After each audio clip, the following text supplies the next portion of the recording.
Good morning student.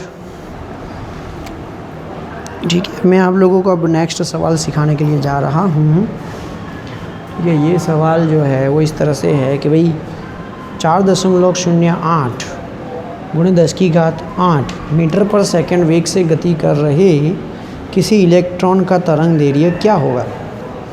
तो electron का द्रव्यमान दिया गया है। अब तरंग दैर्घ्य का मतलब लैम्बडा होता है, तो इसको कैसे ज्ञात करेंगे। तो इलेक्ट्रॉन का तरंग दैर्घ्य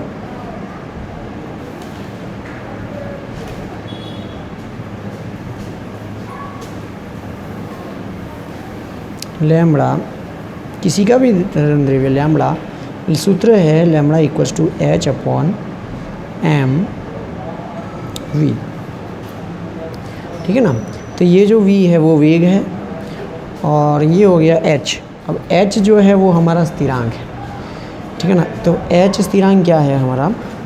तो h स्थिरांक का जो मूल्य है वो है 6.626 into 10⁻⁻34 joule into second divide by द्रव्यमान। इलेक्ट्रॉन का द्रव्यमान है 9.1 इंटू 10⁻31 किलोग्राम गुणे v वेग है 4.08 इंटू 10⁸ मीटर पर सेकंड ऊपर चला जाएगा।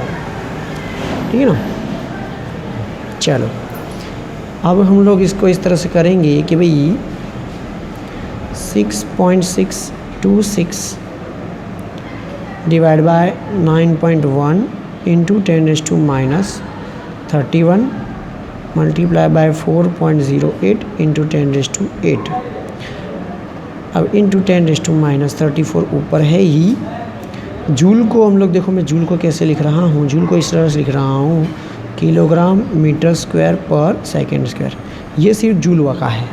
ये बचा ऊपर सेकेंड स्क्वायर, बट्टे में ये बचे किलोग्राम और मीटर, तो गुणे किलोग्राम गुणे मीटर। ठीक है, क्या क्या कैंसिल हो रहा है। किलोग्राम किलोग्राम गया, सेकेंड स्क्वायर गया, मीटर से उसका स्क्वायर गया, तो बचा आंसर खाली मीटर। चलो तो मीटर में आएगा।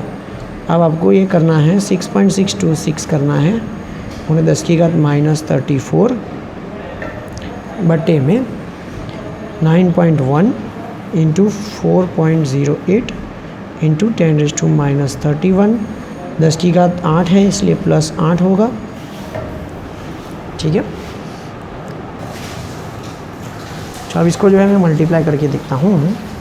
तो ये 6.626 divide by 9.1 equals to divide by 4.08।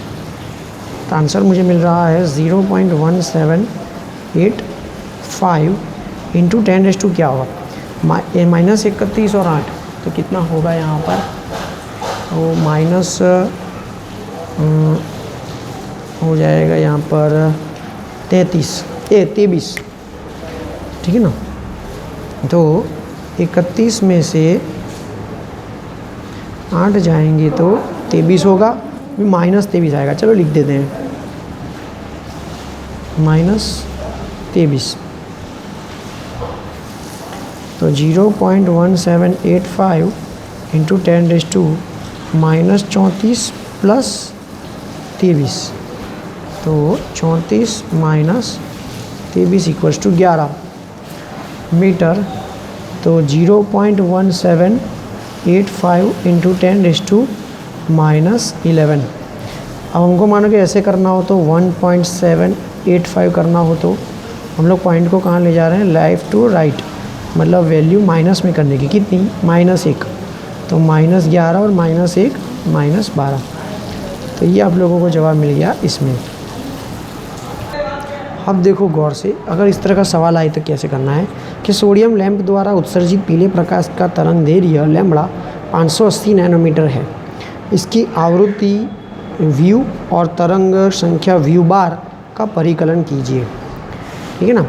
तो अगर हम लोगों को दो चीज़ें ज्ञात करनी है, एक आवृत्ति ज्ञात करनी है और एक तरंग संख्या ज्ञात करनी है। तो इसको कैसे करते हैं। तो सबसे पहले अगर हम लोगों को आवृत्ति ज्ञात करनी है तो आवृत्ति का सूत्र हम लोगों को लिखना पड़ेगा कि आवृत्ति म्यू इक्वल्स टू व्यू equals to C by lambda. अब ये सी क्या होता है कि भाई शून्य अवकाश में प्रकाश का वेग होता है, तो शून्य अवकाश में प्रकाश का वेग है 3 × 10⁸ मीटर पर सेकेंड। और लैम्बडा हम लोगों को कितना दिया है कि 580 नैनोमीटर। तो हम लोग क्या करते हैं, इसको मीटर में कन्वर्ट करते हैं।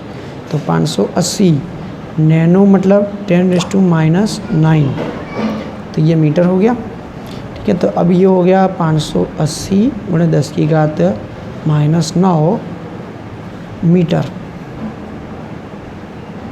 मीटर कैंसिल, 1/सेकेंड मतलब सेकेंड इनवर्स। अब 3/80 इसको कैसे करेंगे, चलो अब हम लोगों को ज्ञात करना है तरंग संख्या। तो तरंग संख्या हम लोग इस तरह से ज्ञात करेंगे कि भाई व्यू बार, तरंग संख्या क्या है, तरंग दैर्घ्य का व्यस्त है, तो 1/λ आएगा। ठीक है ना, 1/λ। तो लैम्बडा का वैल्यू मैंने मीटर वाली यहाँ पे लिखी। अब 1/580 करते हैं तो हम लोग को जवाब मिलता है 0.00174। भाई 10⁻⁹ है, ऊपर आएगी तो 9 हो जाएगा, +9, और ये हो जाएगा मीटर इनवर्स, क्योंकि 1/मीटर है। अब इसको पॉइंट हम लोग इस तरफ ले जाएंगे, तो 1.724 कितना ले गए, 1 2 3 लेफ़्ट टू राइट, तो -3 होगा, तो 10⁻9 - 3 तो 6 हो जाएगा।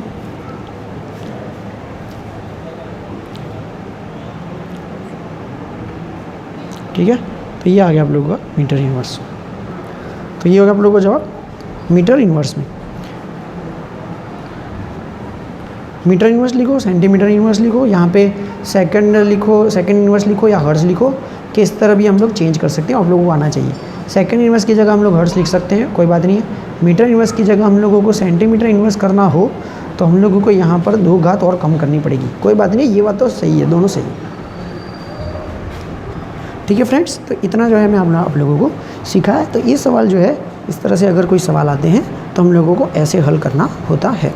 ओके।